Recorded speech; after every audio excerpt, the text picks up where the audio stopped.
Hello everyone, my name is Fedro and this is Cozy Veggie, and on this channel we cover a variety of things such as video essays, reviews, JRPGs, and all things cozy gaming.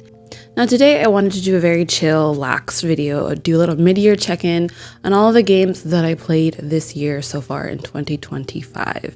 Now this year I started off pretty strong, and then towards the beginning, or like I would say like towards the end of the third or first quarter, not third, we're not even in the third quarter yet, the first quarter of the year, I went back to school and like end of January. And so once the semester started, I had no time to play games. I literally had no desire. I was so tired. And even if I had that inkling or that little free window of time where I wanted to play video games, I was honestly exhausted. And so honestly, the bulk of my gameplay, the bulk of the games that I did complete and play were in January, at the very beginning of January when I was still on winter break. I've played and picked up a lot of games since January, obviously, but I haven't really completed that many since January. So today, I just want to talk about all of the games that I've completed so far in 2025. I have my little gaming journal here of all the games that I have completed. I like to do a little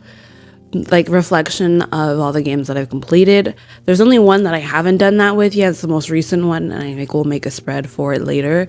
But I just felt like to sit down with my thoughts and how I feel about each game that I've completed every time I do that. Just way to really reflect on my time with that game.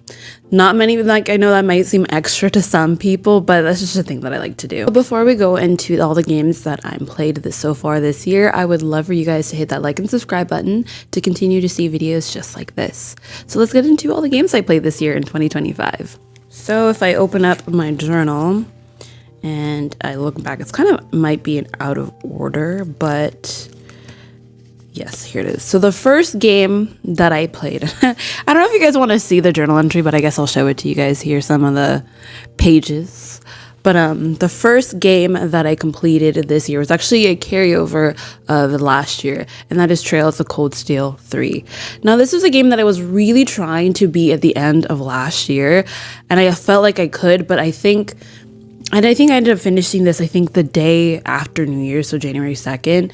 I think the only reason why I couldn't finish it the day before, or in the final days of last year, is because I ended up going to a town to spend New Year's with some friends, and so I didn't have time to finish the game, but that's fine. I ended up finishing it at the very first of this year. I kind of wanted to make it a little tradition, I guess, of mine to finish all the, at least play a Trails game at the very end of each year. In 2023, literally on New Year's Eve, I finished Trails in the Sky the 3rd, and that was really funny because I also honestly did not expect myself to finish that game that day, but I did. But I wanted to try to do that again with Trails of Cold Steel 3, but I digress.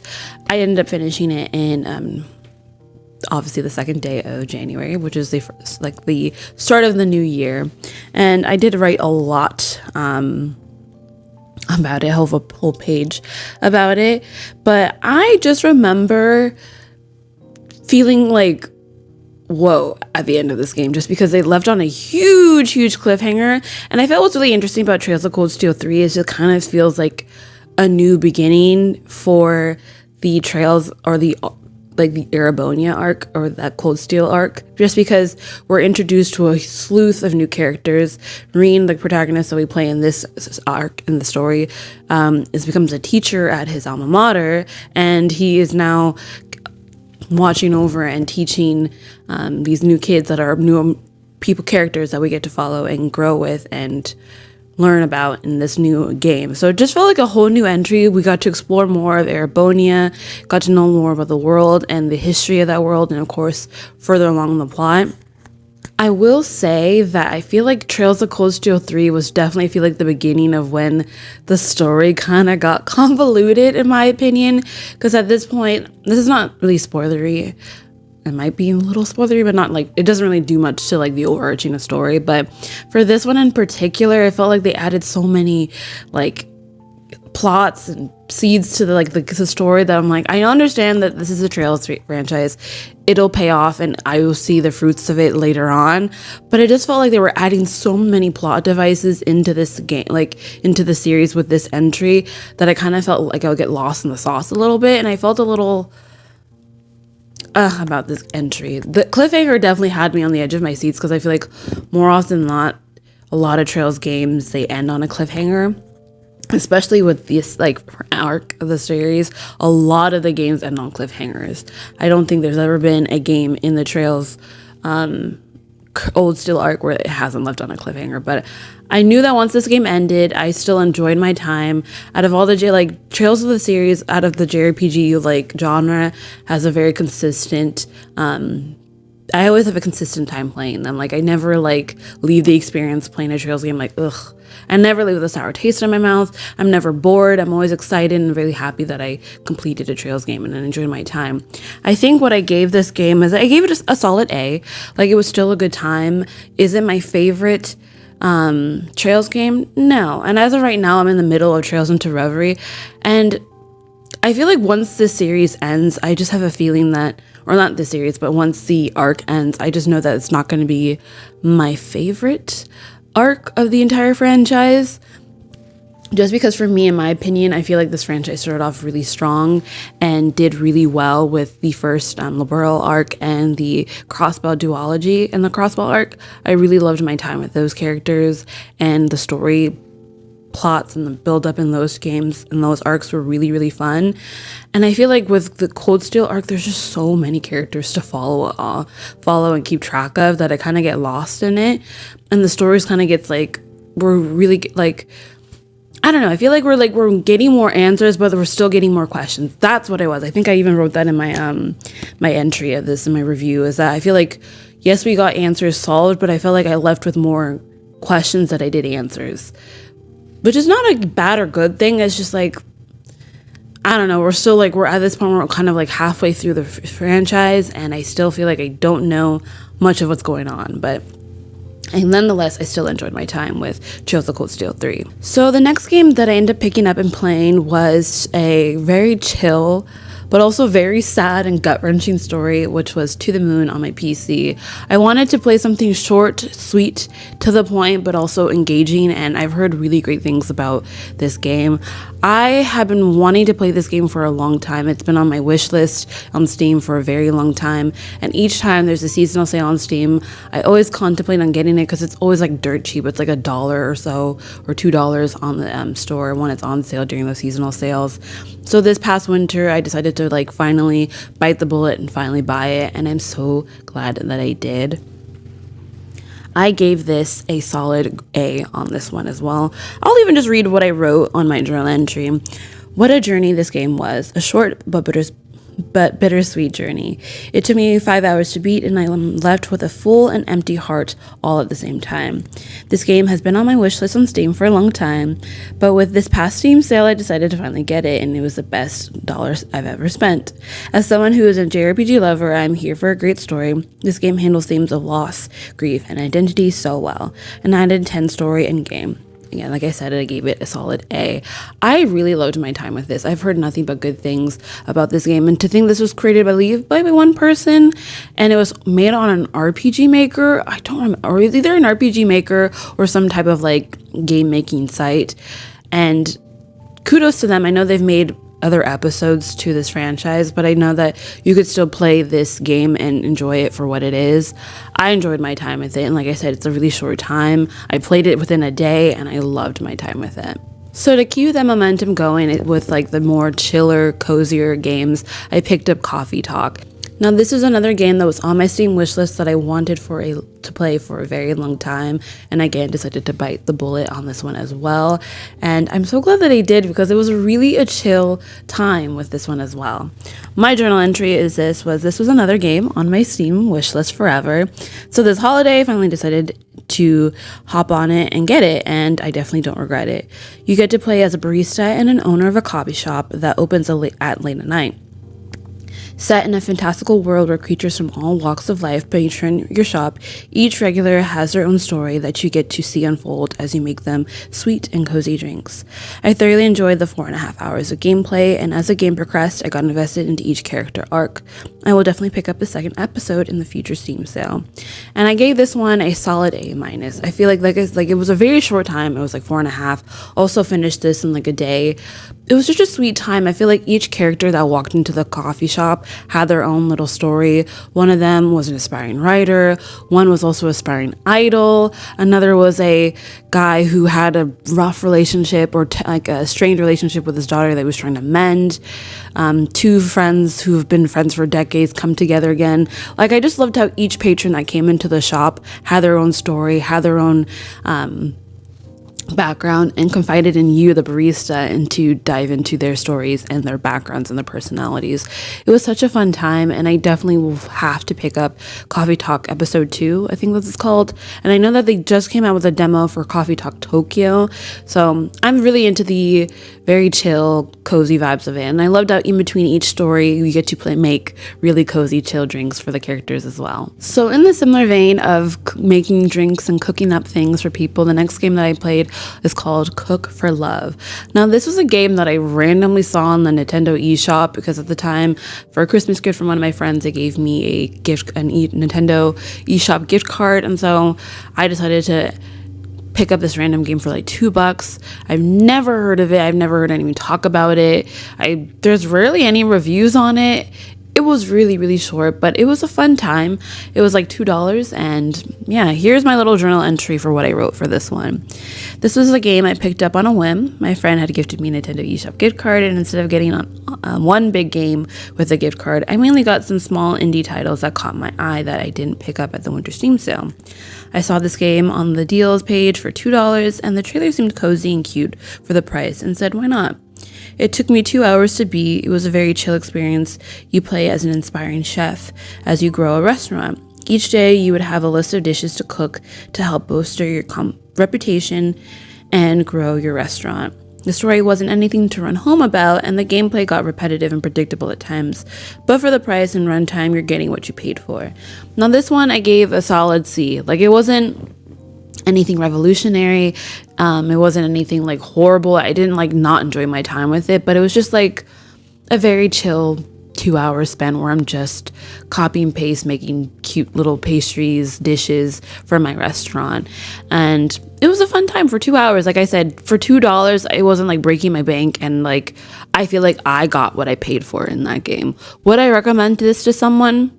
Why not? If you want something to have a play in between like really big, intensive like JRPGs or RPGs, play this to just like pass the time. It's also definitely a game that you can pick up whenever, wherever, and you won't have to feel like you're like losing track of time. Like, it's very quick, one and done kind of game, and it was a fun time. Definitely, if you're in for something chill, cozy, it's very reminiscent to like the old style cooking games that you played back in the day on your PC. But it was a fun time nonetheless. Now, continuing the cozy vibes, I picked up Jenny LeClue. Now, this is a game that I remember seeing a lot back, I want to say in like 2021. And I remember, I think I had it on my Apple Arcade when I had like a free trial for it back in the couple years ago, but I never played it at all. And then I got rid of my Apple Arcade and forgot about it. And then while I was looking on the eShop, I decided to pick this up because I remember wanting to play this game for a little bit and thought the premise seemed interesting. But what I wrote in my journal was, this was a fun puzzle murder mystery whodunit. I first heard about this game on Apple Arcade when I had it briefly and thought the premise was interesting. You follow a preteen girl who wants to be a detective just like her mom. She is a snarky, angsty, and a little unbearable at times, but when a murder goes down in her small town and her mother is set up for it, we play as Jenny as she uncovers the truth of her small town and proves her mother's innocence. The puzzles had me wrecking my brain at times, but the story was intriguing and the cliffhanger had me wanting more. And with this one, I gave a solid B-. I thought that the game was really fun, and as someone who's like not like super into puzzles all the time in games, I need to like have my hand being held sometimes, or I need a guide when like the puzzles gets a little tough. Some of the puzzles are pretty easy and straightforward, but there was one particular puzzle in this game where it had like frequencies that you had to like match that, oh my god, was so frustrating at points. I had to like look up a guide or a walkthrough because I knew I myself couldn't get it. But nonetheless, the story was really, really cool, following a girl who kind of reminded me of like Nancy Drew back in the day. If you guys play those or read the books, it kind of very much was reminiscent of that like franchise. But what was really cool, the town had this very cycle like what's the word I'm looking for, like this not fantastical, but like mystery, like oh my god, what is the word that I'm looking for? It is kind of magical, but like supernatural. There you go. That's the word I'm looking for. It had a very supernatural vibe going around the town. There's a huge history of this town that not many people know about, or I feel like they've forgotten over time. And during this time, as you're solving the mystery of how the person's town mayor got murdered, you're finding out all these things about the town's history and the supernatural aspects of it all. And the cliffhanger had me honestly gagged. I was shook. And I definitely feel like there's room for a sequel. I don't know if they're making a sequel because this game did come out like in 2021, I want to believe. So it's been a couple years. I don't know if the company or the developers are making a new game. I'm pretty sure it's an indie, smaller company, so I don't know. I really do hope, because it did live on a huge cliffhanger, and I really would love to know more about the town, the story, and of course the adventures with Jenny in this game. And I thoroughly enjoyed my time. I'd recommend it if you're looking for a fun palette cleanser game of puzzles and the supernatural aspects in the town. I feel like you might enjoy this one. So the next game that I picked up and played was Trails of Cold Steel 4. Now this one, I try to pace myself with the Trails games, but I was just like, I knew it was just been a couple weeks since I just completed Trails of Cold Steel 3, but I had to pick up the next one because that's how the Trails games are. They're just so addicting and fun that you just want to like continue onto the journey and know what happens next. And I feel like Trails of Cold Steel 4, I think I enjoyed it a little bit more than 3, I think. I definitely know that I'm going to replay these games again sometime in the near future. But I think as of right now, I prefer 4 over 3, I think. Yeah, I'm pretty sure. This will, like, you know what? We'll see. Obviously, my ranking of these games will change over time, but as of right now, I think I prefer Trails of Cold Steel 4 over 3. And in my journal, I wrote as the title of it, The End of a Journey, or Is It? What a journey it was to get to this game, and while playing it. I originally was planning to play this game during my spring break, but the cliffhanger it left on, I couldn't wait. And of course, as any trail games, it did not disappoint. I think my major takeaway from this game was, of course, how much the cast has grown, both the old and new Class 7. One of my favorite characters was seeing Altina's growth, or one of my favorite moments was seeing Altina's growth. How at the beginning of the arc, she was nothing but a tool, grew to be a loving and compassionate friend to her team and her sister. Also, there were more answers than there were questions, and the story kind of got convoluted, like Cold Steel 3. I did get myself in a roadblock in the end, and I couldn't unlock the true ending in the secret cutscene, but watching the end on YouTube will hold me over until I replay this game in the future. Now that I've finished this arc, I would rank it last in my ranking. It had its highs, but the lows definitely bring it down in comparison to the other arcs in the franchise. And with this one, I gave it a A-/B+. I think this is going to be my first Trails game where I gave it a lower ranking. But now that I'm looking at my ranking, I guess I liked this one less than Cold Steel 3, so forget what I said in the beginning. And I think Cold Steel 4 was not my favorite compared to 3, I guess. But it's been a couple months since I've played both of these games. So now that I've been away from them for a little bit and had time to think about it, my grade might change, but I'll keep it for what it is for right now. And maybe at the end of the year, I'll come back and revise these grades. But again, this one was definitely interesting. I don't know. The Cold Steel arc is such an interesting one because I do love some of these characters. A lot of them have such really great backstories, and it really pushed along more of the story. And we're getting a little more teases of the Calvert arc, which I'm really excited to get into Trails through Daybreak. I've heard that for a lot of people and Trails fans that this is probably their favorite in the franchise. But nonetheless, I had a really great time playing this. And I know that technically Trails into Reverie is the ending of the Cold Steel arc as well as the Crossbell arc, but I'm currently playing that right now. I'm only like 5 hours in. And again, I'm really excited to see how this game ties up both Cold Steel and the Crossbell games. And hopefully this year, I don't know, the Trails games are such huge time sinks. I would be very fortunate if I got through at least Reverie this year. But then I don't know, I surprise myself all the time. And I honestly did not expect myself to finish both Cold Steel 3 and 4 during my like winter break. So never say never. The next game that I picked up and completed was A Date with Death. Now this was a game that I saw on TikTok, like edits for it, and I thought the premise was interesting. It was a very weird Otome dating sim kind of game. It was free on Steam, so I was like, hey, why not? And it's pretty short. I think I beat one of the routes in like 4 hours, so like it wasn't like a huge time sink. But what I wrote in my journal is, during my spring break, I didn't get too many games. However, I was able to complete one that I got on a whim, and that was A Date with Death. I saw edits of this guy, we got to romance, and it being free, I thought, why not? It was free and only 4 hours long to beat, at least one route, and I thought, why not? The protagonist and MC we play is a very snarky, likes to mess with the MC or the male MC, and the web chat aspect was cool, and having our guy wanting us dead was a nice twist. So what's interesting about this game is that for some odd reason, our character, that you're the character, the insert character that you play, has escaped death so many times, and the guy that we get to romance is none other than the Reaper himself, and he is so adamant on getting us dead.